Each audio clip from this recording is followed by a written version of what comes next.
All right, ready to chop into a new deep dive. Always up for it. What are we slicing and dicing today? Well, you know your cutting board. That trusty kitchen sidekick. Yeah, can't make a meal without one. Exactly. But I bet you haven't thought too deeply about what it's made of. We got sent this article, The History of Bamboo in Kitchenware. It's got me looking at my cutting boards in a whole new light. Oh, interesting. Bamboo's everywhere these days, but I admit I don't know much about it beyond it being, well, bamboo. Right, like is it some new trend or is there more to it? The article dives into all that. So first things first, why should we even care what our cutting boards are made of? Wood, bamboo, plastic, what's the big deal? It's about making choices, right? This article really drives home the sustainability angle. Bamboo, get this, grows insanely fast, way faster than hardwoods. We're talking like some types shoot up 3 feet per day. Whoa, 3 feet a day. That's nuts. No wonder it's popping up everywhere. I always thought bamboo was some kind of tree, but this article said it's actually a grass. It is. A giant woody grass is more like it. But that works in its favor sustainability-wise. See, because it grows so quickly, we can harvest it more often without doing as much damage, unlike trees that take ages to mature. So it's like a quicker turnaround. Choosing bamboo means we're not chopping down old forests as much. Exactly. It's a rapidly renewable resource. And on top of that, bamboo just naturally has some cool properties. Did you know it's antimicrobial on its own? Yeah, I caught that part. Seems like a big plus for something that touches our food, right? Huge. That natural bacteria resistance is a game changer in the kitchen. But it's not just about safety. The article also talks about how bamboo holds up against other cutting board materials. They compare it to plastic, hardwood, even glass. Oh, a cutting board showdown. So who came out on top? Well, let's just say bamboo can hold its own. A lot of the tests the article mentioned showed bamboo being less prone to warping, resisting cuts and scratches that can harbor bacteria. It's tougher than it looks. Okay, so it's eco-friendly, naturally cleaner, and durable. Now I'm interested. But what about the cost? Is bamboo going to break the bank? Actually, that's one of the best parts. The article found that bamboo boards are often easier on the wallet than similar hardwood ones, especially when you think about how long a good bamboo board can last. Right, it's like investing in quality. Yeah. You pay a bit more up front, but it saves you money in the long run. Speaking of, how did they even test these cutting boards for durability? Oh, they got into the nitty-gritty. Some studies looked at how much the boards scratched up after using them a bunch. Others measured how much force it took to actually damage the boards.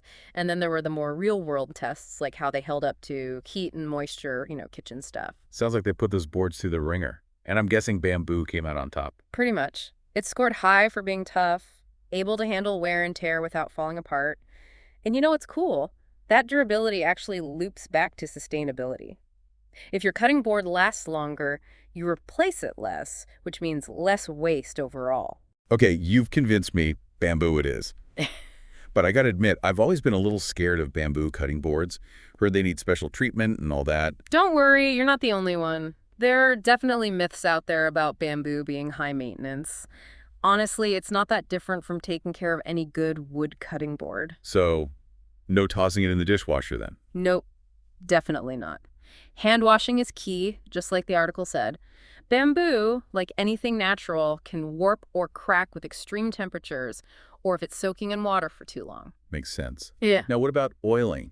I've heard you need to oil bamboo cutting boards. You heard right. Oiling keeps the bamboo from drying out, which can lead to cracking. It's like moisturizing your skin to keep it supple and prevent wrinkles. They recommend mineral oil or some kind of food-grade cutting board oil, something that won't go bad. Gotcha. So hand washing and oiling, it's easy enough. Anything else we should know about bamboo cutting board care? Just use common sense, really. No harsh chemicals, avoid letting it sit in water for ages, the basics. Treat it right, and it'll treat you right. I like it. But, the article mentioned something interesting.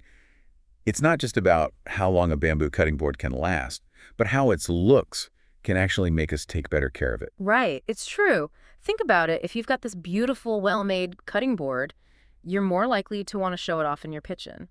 And if it's on display, you're going to be more inclined to wipe it down after using it, oil it regularly, really give it the love it deserves. It's like it goes from being a tool hidden in a drawer to like a prized possession. Totally. And that little mental shift, that feeling of owning something beautiful and sustainable, it can actually motivate people to make more eco-conscious choices in other areas of their lives too. I love that. But on the note of beautiful things, this article also mentioned how versatile bamboo is. Like, it's not just for cutting veggies, right? Not at all. Bamboo's got this natural beauty and toughness, makes it perfect for all kinds of kitchen stuff. Serving trays, utensils, even those trendy charcuterie boards everyone's posting about online. Oh yeah, the charcuterie boards. I'm a sucker for a good charcuterie board. I always just assumed they were made of some fancy hardwood, though. Hardwood is definitely popular, but bamboo charcuterie boards are getting more common. And they're often a bit easier on the wallet, too, which is always nice. Good to know. So it sounds like bamboo can really up my kitchen game on multiple levels. Exactly. But since we're talking about how popular bamboo's getting, we gotta remember that not all bamboo is created equal. Oh.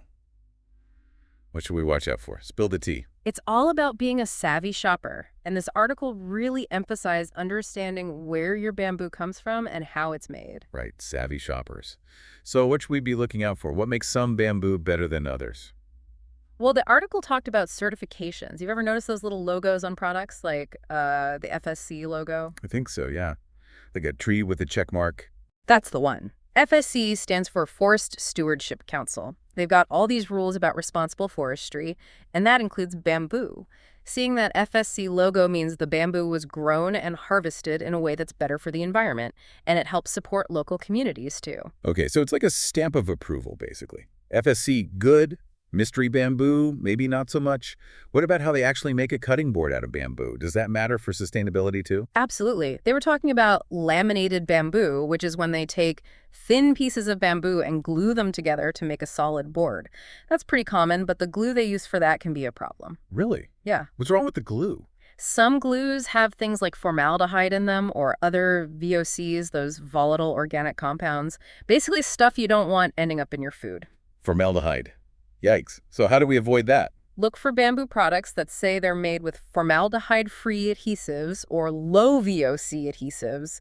It should be clearly labeled. Okay, got it. Another thing to check for.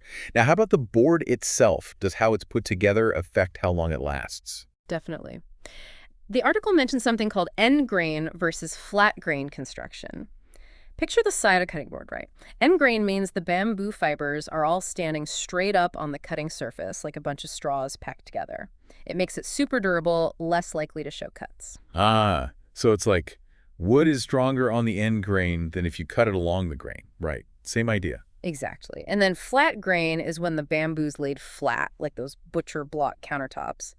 Still good and sturdy, just not quite as resistant to cuts as end grain.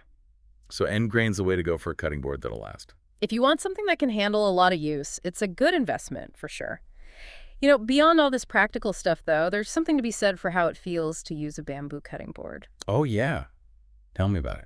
It's got this smooth, almost silky feel, really nice to work with. Yeah. And it's quieter, too. Right. Not so much of that thwack, thwack, whack you get with some other boards. Exactly. Your housemates will thank you. But really, this has been fascinating. It's amazing what you can learn about something as simple as a cutting board, right? I know. From clueless chopper to, well, at least a little more informed. Thanks for taking us on this bamboo deep dive. It's been great. My pleasure. Always happy to talk about making smarter choices. And listeners, keep those questions coming because you never know what we'll deep dive into next. At nourishingtapestry.store we have a large range of bamboo cutting boards. Thanks for watching. Check us out at nourishingtapestry.store. Like, subscribe.